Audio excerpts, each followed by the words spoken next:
you say, can you see by the dawn's early light what so proudly we held at the twilight's last gleaming, whose broad stripes and bright stars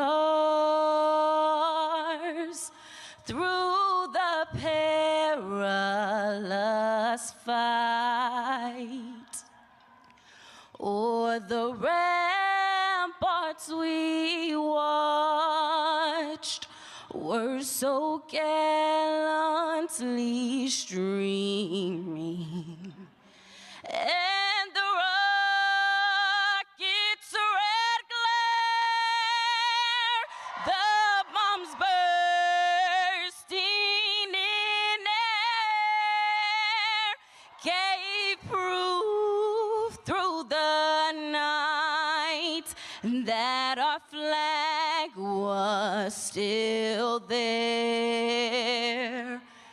Oh, say does that star-spangled banner yet wave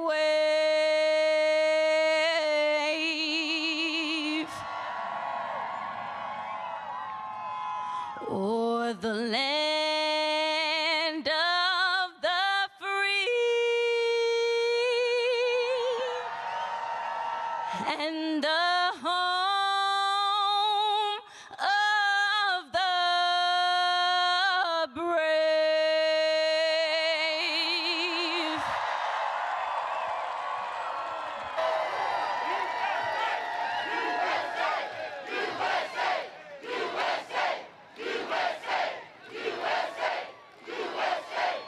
Please welcome Vice President of the United States, Kamala Harris.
Everyone, good evening, and thank you for taking the time out of your busy lives.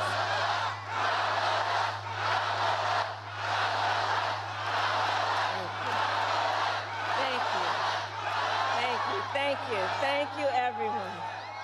So listen, 1 week from today, you will have the chance to make a decision that directly impacts your life, the life of your family, and the future of this country we love.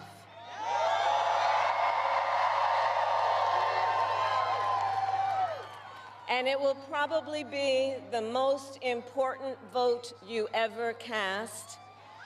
And this election is more than just a choice between two parties and two different candidates.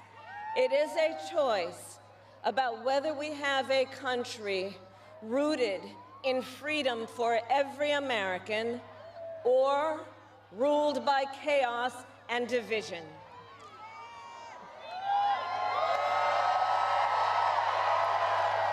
Many of you watching have probably already cast your ballots.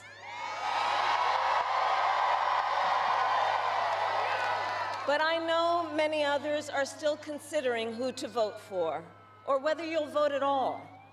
So tonight, I will speak to everyone about the choice and the stakes in this election. Look, we know who Donald Trump is. He is the person who stood at this very spot nearly 4 years ago and sent an armed mob to the United States Capitol to overturn the will of the people in a free and fair election. An election that he knew he lost. Americans died as a result of that attack. 140 law enforcement officers were injured because of that attack. And while Donald Trump sat in the White House watching as the violence unfolded on television, he was told by his staff that the mob wanted to kill his own vice president. And Donald Trump responded with 2 words: "So what?" America, that's who Donald Trump is. And that's who is asking you to give him another 4 years in the Oval Office. Not to focus on your problems, but to focus on his. And Donald Trump has told us his priorities for a second term. He has an enemies list of people he intends to prosecute. He says that one of his highest priorities is to set free the violent extremists who insulted those law enforcement officers on January 6th. Donald Trump intends to use the United States military against American citizens who simply disagree with him.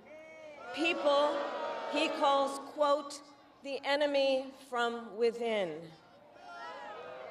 America, this is not a candidate for president who is thinking about how to make your life better.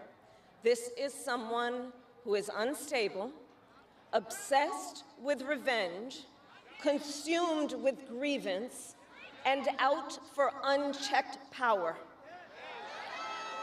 Donald Trump has spent a decade trying to keep the American people divided and afraid of each other. That is who he is. But America, I am here tonight to say that is not who we are. That is not who we are.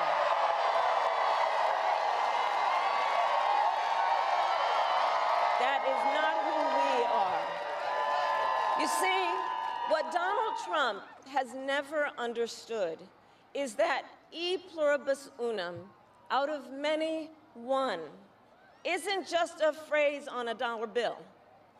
It is a living truth about the heart of our nation. Our democracy doesn't require us to agree on everything. In fact, we like good arguments from time to time. Just think of your own family, right? It's not the American way to not have disagreements. We don't shy away from robust debate. In fact, we like a good debate, don't we? We like a good debate. And the fact that someone disagrees with us does not make them the enemy within. That's right. They are family, neighbors, classmates, co-workers. They are fellow Americans. And as Americans, we rise and fall together.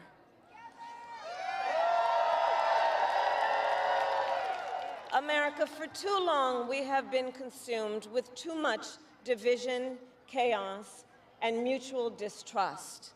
And it can be easy then to forget a simple truth. It doesn't have to be this way. It doesn't have to be this way. It is time to stop pointing fingers. We have to stop pointing fingers and start locking arms. It is time to turn the page on the drama and the conflict. the fear and division. It is time for a new generation of leadership in America.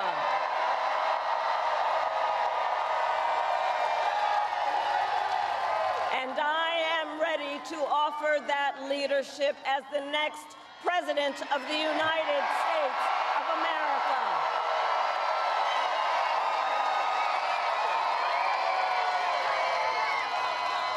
Now look, let me say, I recognize this has not been a typical campaign. Even though I've had the honor of serving as your vice president for the last 4 years, I know that many of you are still getting to know who I am. Well, let me tell you, I am someone who has spent most of my career outside of Washington, D.C., so I know that not all the good ideas come from here. I am not afraid of tough fights against bad actors and powerful interests, because for decades, as a prosecutor and a top law enforcement officer of our biggest state, I won fights against big banks that ripped off homeowners, against for-profit colleges that scammed veterans and students, against predators who abused women and children, and cartels that trafficked in guns, drugs, and human beings. And I did this work because for as long as I can remember, I have always had an instinct to protect. There's something about people being treated unfairly or overlooked that frankly just gets to me. I don't like it. It's what my mother instilled in me, a drive to hold accountable those who use their wealth or power to take advantage of other people. The drive to protect hardworking Americans who aren't always seen or heard and deserve a voice, and I will tell you that is the kind of president I will be.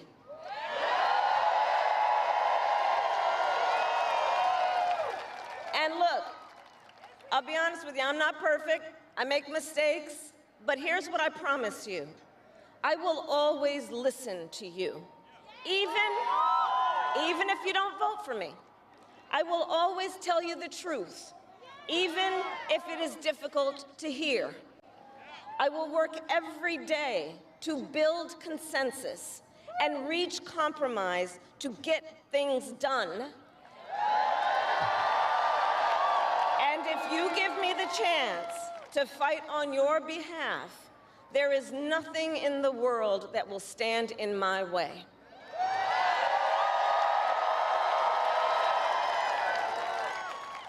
So look, in less than 90 days, either Donald Trump or I will be in the Oval Office. Okay? On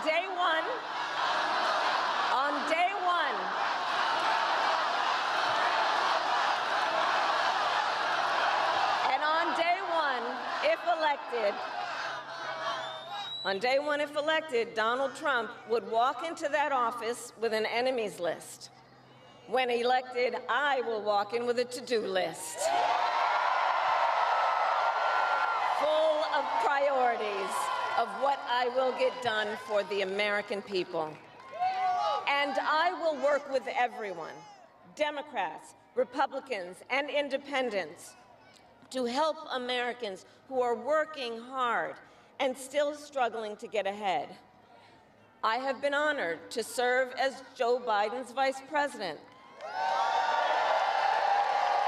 But I will bring my own experiences and ideas to the Oval Office.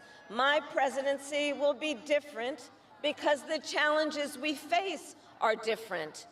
Our top priority as a nation 4 years ago was to end the pandemic and rescue the economy. Now, our biggest challenge is to lower costs that were rising even before the pandemic and that are still too high. I get it. I still remember our mother sitting at that yellow Formica table, late at night, cup of tea in hand, a pile of bills in front of her, trying to make it all work. And I've heard from so many of you who are facing even greater financial pressures. Donald Trump's answer to you is the same as it was the last time. Another $1 trillion in tax cuts for billionaires and big corporations. And this time, he will pay for it with a 20% national sales tax on everything you buy that is imported. Think about it. Clothes, food, toys, cell phones. A Trump sales tax that would cost the average family nearly $4,000 more a year. And on top of that, you will pay even more if Donald Trump finally gets his way and repeals the Affordable Care Act, which would throw millions of Americans off their health insurance and take us back to when insurance companies had the power to deny people with pre-existing conditions. Well, we are not going back. We are not going back.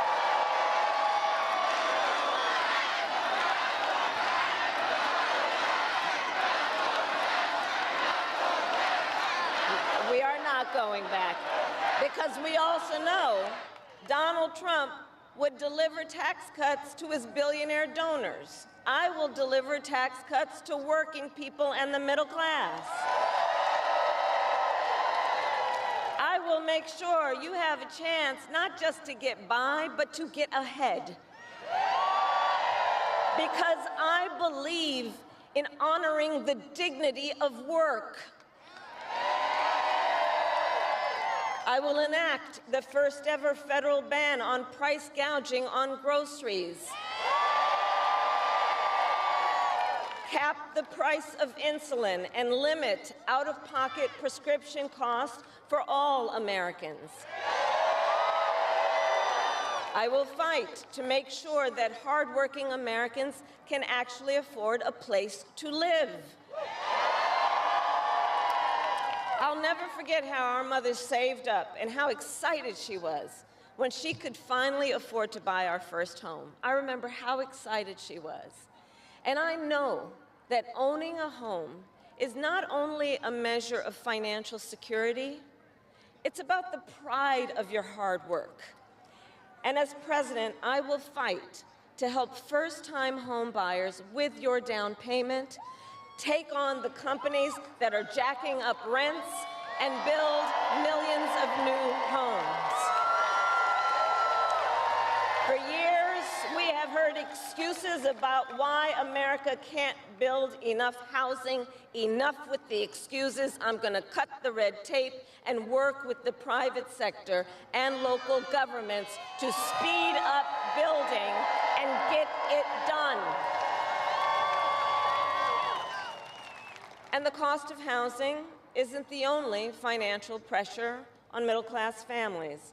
I have met so many young people who have a natural desire to parent their children well, but not always the resources to do it. So I'll fight for a child tax credit to save them some money, which will also lift American children out of poverty. I'll work to lower the cost of childcare, which is out of reach for too many working families today. And for too many people in the sandwich generation who are raising young children and taking care of a parent, juggling all of it is extremely difficult. You know, I took care of my mother when she got sick, cooking food that she had a taste for, finding clothes that would not irritate her skin. And understand, as I do, that caregiving is about dignity. It is about dignity. And currently, if you need home care and you don't have some money to hire someone, you and your family need to deplete your savings to qualify for help. That's just not right. So we're going to change the approach and allow Medicare to cover the cost of home care so seniors seniors can get the help and care they need in their own homes. Now, Donald Trump has a different approach. He tried to cut Medicare and Social Security every year he was president. Look, I believe that when people have worked hard their entire life, they deserve to retire with the benefits they have earned. And I believe in the fundamental freedom of Americans to make decisions about their own bodies and not have their government tell them what to do.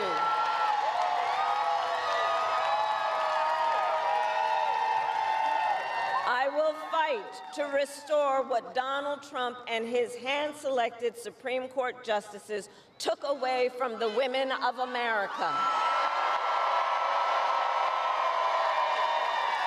That today, 1 in 3 women in America, think about it, 1 in 3 women in America lives in a state with a Trump abortion ban, many with no exceptions even for rape and incest. The idea that a woman who survives a crime of a violation to her body should not have the authority to make a decision about what happens to her body next, that is immoral. That is immoral. And Trump's not done.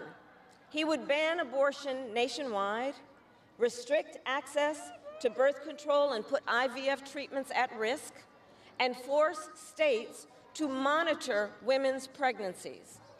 Just Google Project 2025 and read the plans for yourself. And look, I think we all know one does not have to abandon their faith or deeply held beliefs to simply agree the government should not be telling her what to do with her body. Not the government. And when Congress passes a bill to restore reproductive freedom nationwide, as President of the United States, I will proudly sign it into law. Proudly.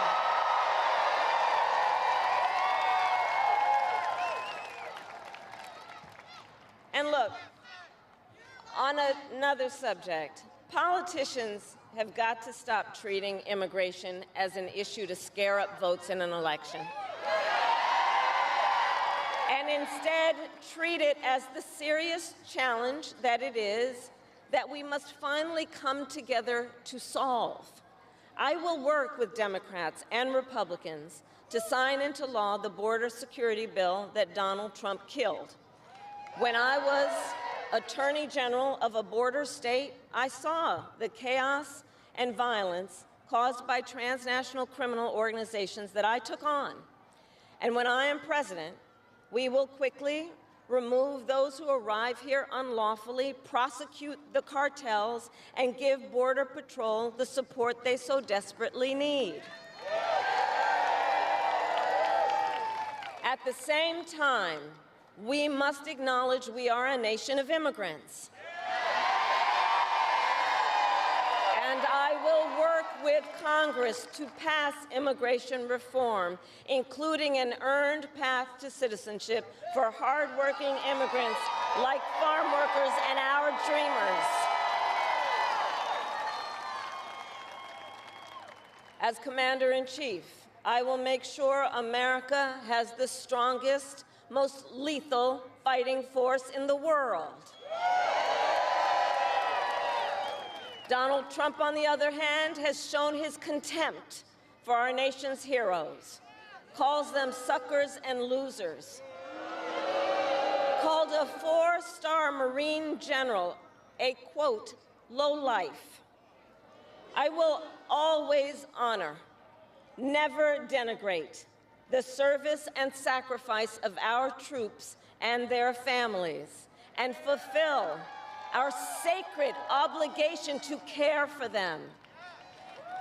I will strengthen, not surrender, America's global leadership. And I will stand with our friends because I know that our alliances keep American people safe, and make America stronger and more secure. Look, world leaders think that Donald Trump is an easy mark, easy to manipulate with flattery or favor. And you can believe that autocrats like Putin and Kim Jong-un are rooting for him in this election. I will always uphold our security, advance our national interest, and ensure that the United States of America remains, as we must forever be, a champion of liberty around the world.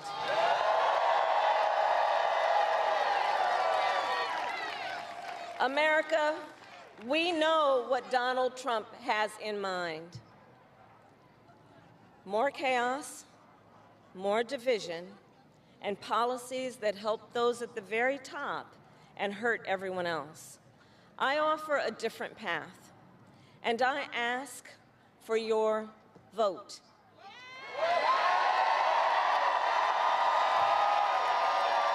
And here is my pledge to you. I pledge to seek common ground and common sense solutions to make your life better. I am not looking to score political points. I am looking to make progress. I pledge to listen to experts, to those who will be impacted by the decisions I make, and to people who disagree with me. Unlike Donald Trump, I don't believe people who disagree with me are the enemy. He wants to put them in jail. I'll give them a seat at the table.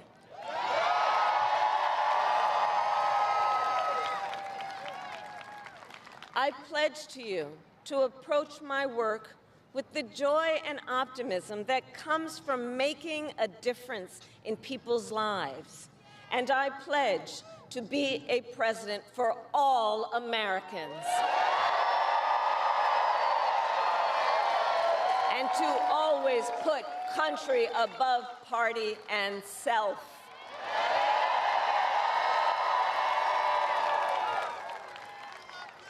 I love our country with all my heart. And I believe in its promise because I've lived it. I grew up as a child of the Civil Rights Movement. My parents would take me to marches in a stroller, where crowds of people of all races, faiths, and walks of life came together to fight for the ideals of freedom and opportunity. I've lived the promise of America. I saw how hard our mother worked to give her daughters the same chances this country gave her. Growing up, I was blessed to have family by blood and family by love, who instilled in me the values of community, compassion, and faith that have always defined our nation at its best. I've lived the promise of America. I've spent my life fighting for the people who have been hurt and counted out, but never stopped believing that in our country, anything is possible. I've lived the promise of America, and I see the promise of America in all of you. In all of you. I see it. I see it in the young people who are voting for the first time, who are determined to live free from gun violence and to protect our planet and to shape the world they inherit. I see it in the women who refuse to accept a future without reproductive freedom, and the men who support them. I see it in Republicans who have never voted for a Democrat before, but have put the Constitution of the United States over party. I've seen it in Americans different in many respects, but united in our pursuit of freedom, our belief in fairness and decency, and our faith in a better future. America, I know the vast majority of us have so much more in common than what separates us. I know it. And that's why I am in this race, to fight for the people, just like I always have.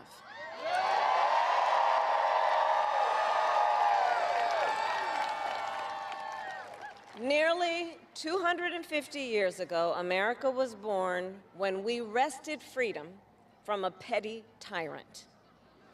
Across the generations, Americans have preserved that freedom, expanded it, and in so doing, proved to the world that a government of, by, and for the people is strong and can endure.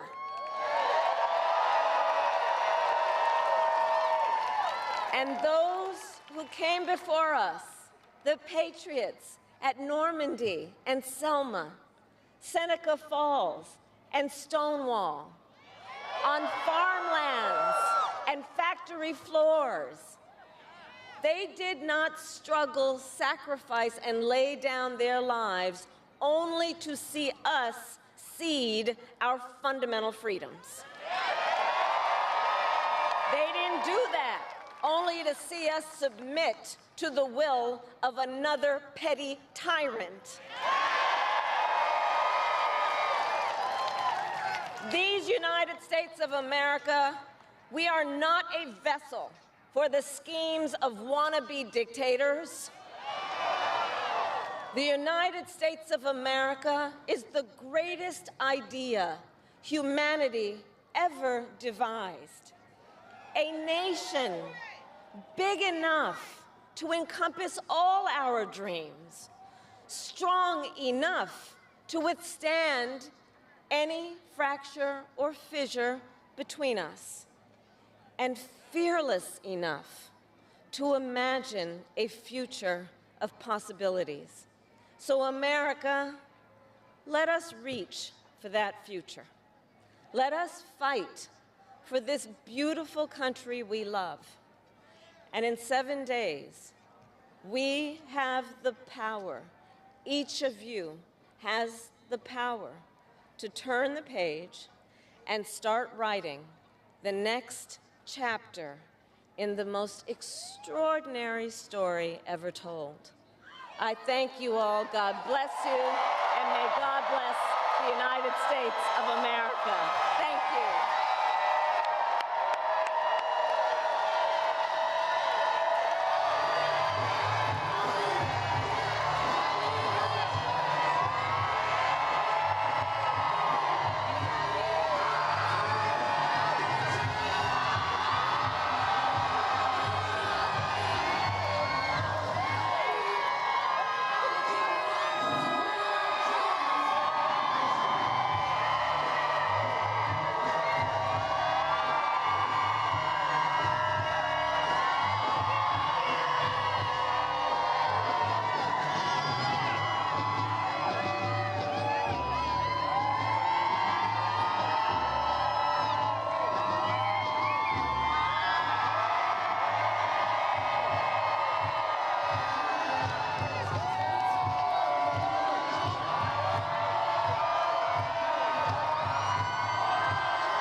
Wow.